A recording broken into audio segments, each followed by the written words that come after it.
hingga pada suatu hari, seorang laki-laki bernama Syarif menghilang. Hai teman-teman, perkenalkan saya Dinda Saharia, mahasiswa Universitas Indraprasta PGRI. Di sini saya akan menjelaskan tentang SPLDV berbasis etnomatematika atau sistem persamaan linier dua variabel berbasis etnomatematika. Selanjutnya, di daftar isi ini kita akan menemukan kompetensi dasar, pengertian dan konsep SPLDV, metode eliminasi, metode substitusi, dan metode grafik. Yang pertama, kita ke kompetensi dasar terlebih dahulu. Kompetensi dasar yang pertama adalah menjelaskan sistem persamaan linier dua variabel dan penyelesaiannya yang dihubungkan dengan masalah kontekstual. Yang kedua, menyelesaikan masalah yang berkaitan dengan sistem persamaan linier dua variabel. Selanjutnya kita akan lanjut ke pengertian dan konsep sistem persamaan linier dua variabel. Di sini sistem adalah perangkat unsur yang secara teratur dan saling berkaitan. Persamaan adalah hubungan terbuka, memuat sama dengan. Terus linier adalah bentuk garis, variabel adalah sesuatu yang dapat berubah. Dan sistem persamaan linier dua variabel adalah persamaan yang mengandung dua variabel, di mana setiap variabelnya berpangkat 1. Nah, SPLDV ini juga biasanya digunakan untuk menyelesaikan masalah sehari-hari yang membutuhkan matematika. Contohnya, menentukan suatu harga barang ataupun mencari keuntungan suatu penjualan. Selanjutnya, karena berbasis etnomatematika, dan etnomatematika adalah pembelajaran yang dikaitkan dengan budaya. Jadi, sama seperti halnya pembelajaran kontekstual, tapi dalam etnomatematika ini yang kita masukkan adalah unsur budayanya itu tersendiri. Di sini saya menggunakan budaya khas kota Tangerang. Yang saya gunakan adalah makanan tradisional khas kota Tangerang. Yang pertama itu adalah kue cucur. Nah, kue cucur ini adalah jajanan khas suku Betawi yang berasal dari wilayah barat Pulau Jawa, yang kini merupakan bagian dari Provinsi Jakarta, Provinsi Banten, dan Provinsi Jawa Barat. Kue ini terbuat dari tepung beras dan gula Jawa atau gula aren yang digoreng. Kue cucur memiliki bentuk yang cenderung tebal, mengembang seperti gunung di bagian tengah dan tipis di bagian pinggirnya. Dalam naluri suku Betawi, jajanan ini termaksud salah satu makanan adat yang kerap dihidangkan dalam upacara adat budaya Betawi. Jadi bukan hanya di Tangerang aja nih, dia ada di wilayah barat Pulau Jawa yang bisa kita kenal sekarang itu Jabodetabek. Selanjutnya ada kue gipang. Kue gipang adalah salah satu makanan khas suku Baduy, Provinsi Banten yang terbuat dari beras ketan dan sirup gula. Bentuknya itu persegi panjang dan memiliki rasa yang manis. Nah, ada yang menarik dari kue gipang. Kue gipang itu bagi masyarakat setempat merupakan kue tradisional yang menjadi sajian wajib ketika Idul Fitri. Tidak hanya itu, kue gipang tradisional yang dibuat untuk sajian Idul Fitri juga bahkan akan tahan sampai pelaksanaan Idul Adha. Meskipun tidak memakai pengawet, kue gipang khas Banten memang bisa bertahan lama. Hal ini tidak lepas dari penggunaan asam jawa dan gula yang dapat mengawetkan kue tradisional tersebut. Nah, selanjutnya ada konsep SPLDV. Nah, di sini pertama kita mengulik dulu tentang bentuk umum persamaan linier dua variabel, yaitu AX ditambah BY sama dengan C. Itu adalah persamaan linier dua variabel dengan variabelnya itu X dan Y. Nah, di sini X dan Y itu variabel berpangkat 1, sedangkan A dan B itu koefisiennya, dan C itu adalah konstanta. Nah, di sini ada kita lihat gambar. Ada yang pertama ada dua kue gipang dan dua kue cucur dan 3 kue gipang. Itu adalah 9.000. Nah, di sini kita misalkan kue cucur dengan variabel X dan kue gipang dengan variabel Y. Jadi, persamaannya yang akan didapatkan adalah 2X ditambah 3Y sama dengan 9.000. Nah, tentu juga sama untuk gambar yang di bawahnya. Di sini ada 1 kue cucur dan 2 kue gipang yang berharga 5.000. Dan di sini misalkan X itu kue cucur dan Y itu kue gipang. Jadi persamaan linier dua variabelnya itu X ditambah 2Y sama dengan 5.000. Nah, di sini kan diketahui tadi juga sistem persamaan linier dua variabel digunakan untuk menentukan harga suatu barang. Jadi di sini kita tentukan nih harga masing-masing kue cucur atau variabel X dan harga kue gipang atau variabel Y. Selanjutnya kita balik ke menu. Kita akan ke metode eliminasi. Nah, di metode eliminasi ini langkah-langkahnya adalah seperti ini. Yang pertama, samakan koefisien salah satu variabel, selanjutnya dikurangi atau dijumlahkan kedua persamaan tersebut. Selanjutnya lakukan operasi aljabar hingga diperoleh satu nilai variabel. Selanjutnya ulangi langkah kedua dan ketiga untuk variabel lainnya.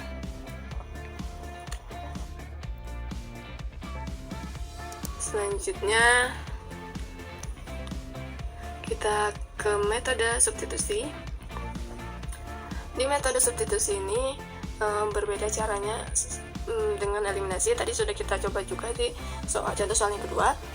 Yang pertama itu langkah-langkahnya, tulis salah satu persamaan menjadi bentuk X sama dengan atau Y sama dengan. Yang kedua, gantikan nilai X atau Y tersebut ke dalam persamaan lain. Lakukan operasi aljabar sehingga diperoleh nilai satu variabel. Dan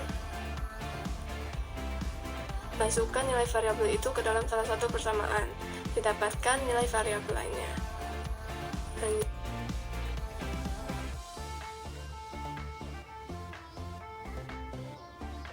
Lalu di sini ada contoh soal. Soalnya kita akan kaitkan kue cucur ini dengan bahan-bahan yang pembuatannya. Ibu Rina dan Ibu Dewi dan Ibu Risa ingin membuat sebuah kue cucur. Kue yang terbuat dari tepung beras dan gula merah. Mereka membeli bahan-bahannya di pasar tradisional.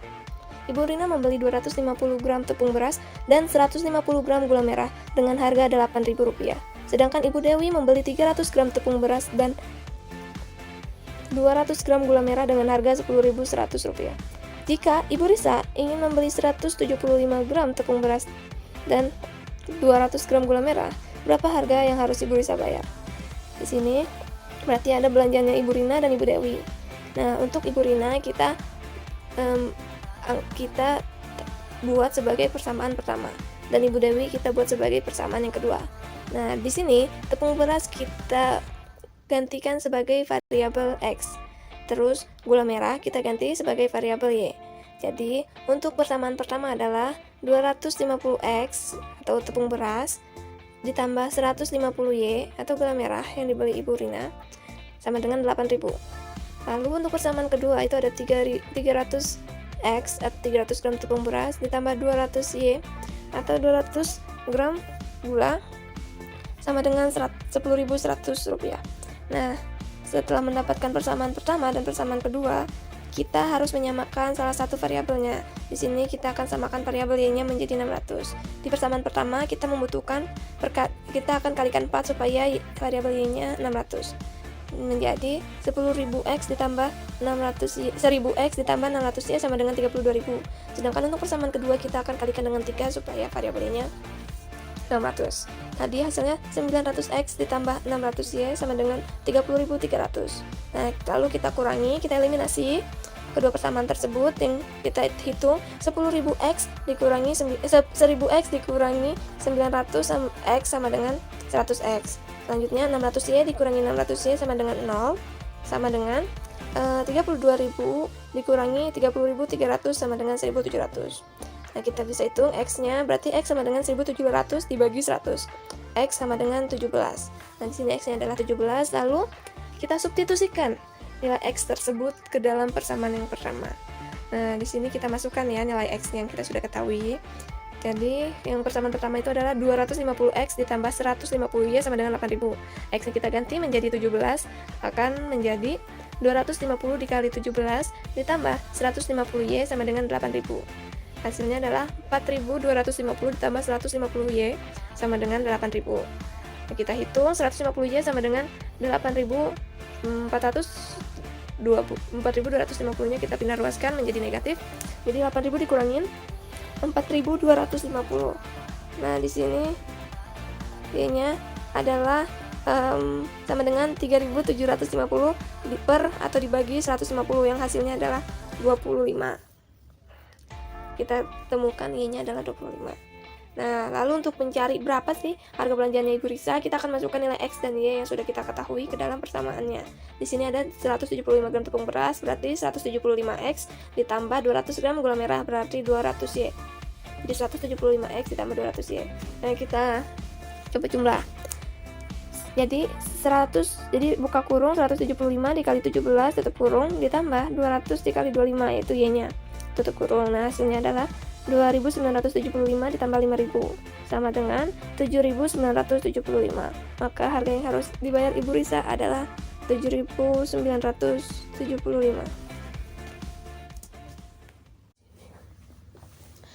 Hai teman-teman, selanjutnya adalah metode grafik yang di sini saya akan menceritakan terlebih dahulu tentang dongeng yang ada di kota Tangerang, yaitu adalah dongeng tentang Pangeran Cisadane. Awal-awal Tangerang adalah kota yang dialiri sungai yang berasal dari Pegunungan Bogor. Sungai yang jernih, tetapi tidak ada yang berani melewati dan beraktivitas di sungai tersebut. Karena apa? Karena terdapat banyak sekali buaya dan konon ada jelmaan ratu siluman buaya di sungai tersebut. Karena perbuatan menyimpang yang dilakukan oleh manusia terhadap kelestarian sungai Cisadane membuat sang siluman buaya merasa terganggu. Hingga pada suatu hari, seorang laki-laki bernama Syarif menghilang saat melewati sungai itu. Setelah itu, 5 tahun warga di sekeliling sungai selalu dibayang-bayangi oleh rasa ketakutan. Hingga kabar buruk tersebut terdengar sampai kepada seorang pemuda yang sakti. Pemuda itu datang bagai seorang kesatria. Ia memakai kain yang diikat di kepala yang berwarna ungu. Pemuda itu bernama Abi. Abi pun langsung menyelidiki apa yang terjadi di sungai tersebut. Dan saat Abi menuju ke tepi sungai, ia tiba-tiba bertemu dengan seorang wanita cantik. Yang Abi rasa bahwa wanita tersebut adalah ratu siluman buaya, karena memiliki aura yang sangat berbeda dari manusia yang lainnya. Abi pun mendekati wanita tersebut hingga akhirnya ia mengetahui bahwa siluman tersebut memiliki sebuah mustika. Mustika yang sebagai sumber kekuatan yang dapat membuat hidupnya kekal abadi selain dengan tumbal-tumbal dan tawanannya. Setelah mengetahui apa yang menjadi kelemahan siluman tersebut, Abi pun merencanakan untuk membebaskan tawanan pada saat bulan purnama. Hingga saat bulan purnama, Abi sedang berjalan menuju tempat tujuannya dan melihat siluman dan tawanannya berada di ujung sungai. Dan Abi pun segera menghampirinya dan mengambil mustika tersebut dari Ratu Buaya. Hingga akhirnya Ratu Siluman Buaya tersebut pun kalah dan semua pengikutnya pun musnah. Dan Syarif pun bisa diselamatkan oleh Abi. Nah, di sini pasti kalian bingung kan gimana sih konsep metode grafiknya? Nah, di sini kan ada kita melihat jarak Abi dari titik awal dan Abi ke ujung ke tepian. Selanjutnya di situ ada siluman buaya dan tawanannya yaitu Syarif di ujung sungai. Nah, di situ kita akan menentukan metode grafiknya. Kita akan menentukan di mana titik Abi dari awal ke titik selanjutnya dan di mana titik Ratu Siluman itu berada. Lalu ada contoh soal yang kedua. Di sini kita mempunyai 2 garis yang berada di titik. Yang pertama garis Abi dan Syarif, kedua itu ada garis buaya dan siluman buaya. Nah, titik buaya itu ada di titik 6,0 dan siluman buaya berada di titik 0,4. Karena garis yang pertama sudah kita ketahui, kita tulis saja yaitu 5x plus 3 sama dengan 15. Nah, kita mencari garis keduanya. Sama caranya dengan garis pertama, yang akan dihasilkan adalah garis 4x plus 6 sama dengan 24. Nah, dari sini kita akan menggunakan metode eliminasi, menggunakan 2 persamaan tersebut. Kita akan kalikan persamaan pertama dengan 2 dan kalikan persamaan kedua dengan 0. Lalu hasilnya adalah persamaan pertama 10x plus 6 sama dengan 30, persamaan kedua 4x plus 6 sama dengan 24. Lalu kita hitung 10x ini dikurang 4x 6x, 6y dikurang 6y 0, 30 dikurang 24. Nah, hasilnya x sama dengan 1. Lalu kita akan mencari nilai y-nya. Kita masukkan ke dalam persamaan pertama. 5, x-nya tadi 1, 5 kali 1 ditambah 3y sama dengan 15 sama dengan 5 ditambah 3y sama dengan 15. Nah, kita bisa ketahui nilainya adalah 10/3. Terus selanjutnya maka garis Abi dan garis buaya akan bertemu di titik 1,10/3.